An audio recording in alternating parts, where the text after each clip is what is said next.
എല്ലാവരുടെയും ജീവിതം ഇങ്ങനെയാണോ എന്നെനിക്കറിയില്ല. പക്ഷേ എൻ്റെ ജീവിതം എങ്ങനെയൊക്കെയോ പോയിക്കൊണ്ടിരിക്കുകയാണ്, ഒരു എത്തും പിടിയില്ലാതെ. ഒരു പെൺകുട്ടി എന്ന നിലയ്ക്ക് എനിക്കറിയേണ്ടുന്ന കുറച്ച് കാര്യങ്ങളുണ്ട്. അതെൻ്റെ അവകാശമാണെന്ന് ഞാൻ വിചാരിക്കുന്നു. അപ്പോൾ അതൊരു വിമൻസ് ഡേയുടെ അന്ന് തന്നെ ചോദിക്കാം എന്നാണ് എൻ്റെ അഭിപ്രായം. സാധാരണ പെൺകുട്ടികൾക്ക് 2 ജീവിതങ്ങളാണുള്ളത് കേട്ടോ. ശരിക്കും 2 ജീവിതങ്ങൾ. ഒന്ന് കല്യാണത്തിന് മുമ്പ്, ഒന്ന് കല്യാണത്തിന് ശേഷം. കല്യാണത്തിന് മുമ്പ് നിങ്ങൾ എന്തായിരുന്നു, എങ്ങനെയായിരുന്നു എന്നൊന്നും തന്നെ കല്യാണത്തിന് ശേഷമുള്ള നിങ്ങളുടെ ജീവിതത്തെ ബാധിക്കുന്നില്ല എന്നതാണ് സത്യം. അതിൽ ചില കാര്യങ്ങൾ നമ്മളെ ബാധിക്കുന്നുണ്ട് കേട്ടോ. നിങ്ങളുടെ അടുക്കളയിലുള്ള പ്രാവീണ്യം, മക്കളെ നോക്കാനുള്ള പ്രാവീണ്യം, ഭർത്താവിൻ്റെ വീട്ടുകാരെയും ഭർത്താവിനെയും നോക്കാനുള്ള പ്രാവീണ്യം, ഇതൊക്കെ നമുക്ക് കല്യാണത്തിന് ശേഷമുള്ള ലൈഫ് ഈസി ആക്കി തരുന്നു. അതിനപ്പുറത്തേക്ക് നമുക്ക് വേണ്ടുന്ന കാര്യങ്ങളൊന്നും തന്നെ നമ്മുടെ കല്യാണത്തിന് മുമ്പും പിൻപും നമുക്ക് എടുക്കേണ്ടതില്ല എന്നാണ് എനിക്ക് തോന്നുന്നത്. ഇത് എൻ്റെ മാറ്റമാണോ എന്ന് ചോദിച്ചാൽ എനിക്കറിയില്ല. ഞാൻ എല്ലാവരുടെയും അല്ലെങ്കിൽ എല്ലാവർക്കും എന്താണ് സംഭവിക്കുന്നത് എന്നതാണ് കേട്ടോ എനിക്ക് അറിയേണ്ടത്. നമ്മളെല്ലാവരും നമ്മുടെ വീട്ടിൽ നമ്മളെ ഓമനിച്ചും ലാളിച്ചും ഒക്കെ വളർത്തിയതായിരിക്കും. പലപ്പോഴും പറയാറുണ്ട് നമ്മളെ ഓമനിച്ച് ലാളിച്ച് വഷളാക്കി എന്ന് പറയുന്നത്. അപ്പോൾ അങ്ങനെ നമ്മളെ വളരെ വാത്സല്യത്തോടു കൂടി നോക്കുന്ന ഒരു വീട്ടിൽ നിന്നും നമുക്ക് യാതൊരു തരത്തിലുള്ള വിലയും കൽപ്പിക്കാത്ത ഒരു സ്ഥലത്തേക്ക് നമ്മൾ കയറി ചെല്ലുകയാണ്.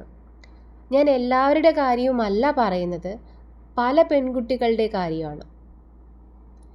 അപ്പോൾ അങ്ങനെ കയറി ചെല്ലുമ്പോൾ നമ്മൾ എന്തായിരുന്നു എന്നൊന്നും അവർക്ക് അറിയേണ്ടതില്ല. അവർ ചിന്തിക്കുന്നത് അവരുടെ വീട്ടിൽ ആവശ്യമുള്ള ഒരാളാക്കി നമ്മളെ മാറ്റുക എന്നത് മാത്രമാണ്. പലപ്പോഴും നിങ്ങളുടെ ജീവിതത്തിൽ നിങ്ങൾ കേൾക്കാൻ സാധ്യതയുള്ള കുറച്ച് കാര്യങ്ങളാണ്, ഞാൻ ഇങ്ങനെയാണ്, പറ്റുവാണെങ്കിൽ മതി, എനിക്കിത് അഡ്ജസ്റ്റ് ചെയ്യാൻ പറ്റില്ല,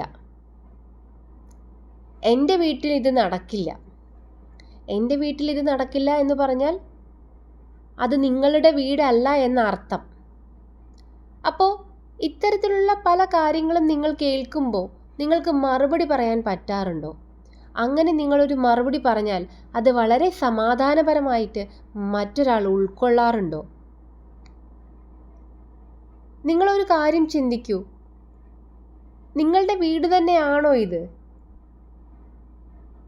നമ്മൾ എന്താണ്, നമ്മളെന്ന് പറയുന്ന വ്യക്തിയുടെ മൂല്യം എന്താണ് എന്ന് തിരിച്ചറിയാൻ അവർക്ക് പറ്റുന്നുണ്ടോ? പലപ്പോഴും പല വീട്ടിലും നമ്മൾ കാണുന്ന ഒരു കാര്യമാണ്, എവിടെ നിന്നോ കയറി വന്നിട്ടുള്ള ഒരു അഭയാർത്ഥി എന്ന നിലയിലാണ് പലരും പലരെയും കൺസിഡർ ചെയ്യുന്നത്. അപ്പോൾ അങ്ങനെ ചിന്തിക്കുന്ന ആ ഒരു ഗ്രൂപ്പിൽ നമ്മൾ എങ്ങനെയാണ് സർവൈവ് ചെയ്യുക? ഒരു കാര്യം മനസ്സിലാക്കേണ്ടതാണ്, എല്ലാവരും കഷ്ടപ്പെട്ട് കടിച്ചു തൂങ്ങി നിൽക്കുന്നത് അവർക്ക് പോകാൻ ഒരു സ്ഥലമില്ലാഞ്ഞിട്ട് മാത്രമല്ല.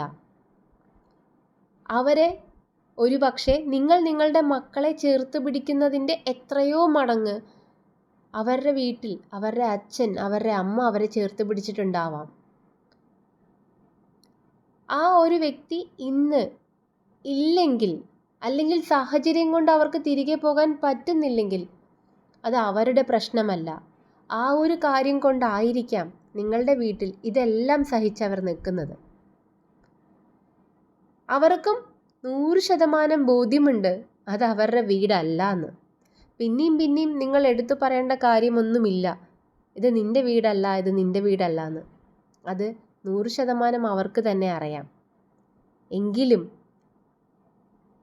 ചെറിയ രീതിയിലുള്ള ഇടപെടലുകൾ കൊണ്ട് അല്ലെങ്കിൽ കോംപ്രമൈസുകൾ കൊണ്ട് കുറച്ച് ഹാപ്പിയറായി പോവാൻ പറ്റിയാലോ എന്ന് ഉള്ള ഒരു ചെറിയ ചിന്താഗതിയിലാണ് ഇപ്പോഴും ഓരോ വ്യക്തിയും ഇങ്ങനെ നിൽക്കുന്നത് എന്നെനിക്ക് തോന്നിയിട്ടുണ്ട്.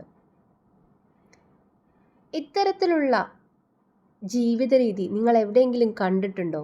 അല്ലെങ്കിൽ നിങ്ങളുടെ ചുറ്റുപാടും ഇത്തരത്തിൽ ആരെങ്കിലും ബുദ്ധിമുട്ടുകൾ അനുഭവിക്കുന്നവരുണ്ടോ?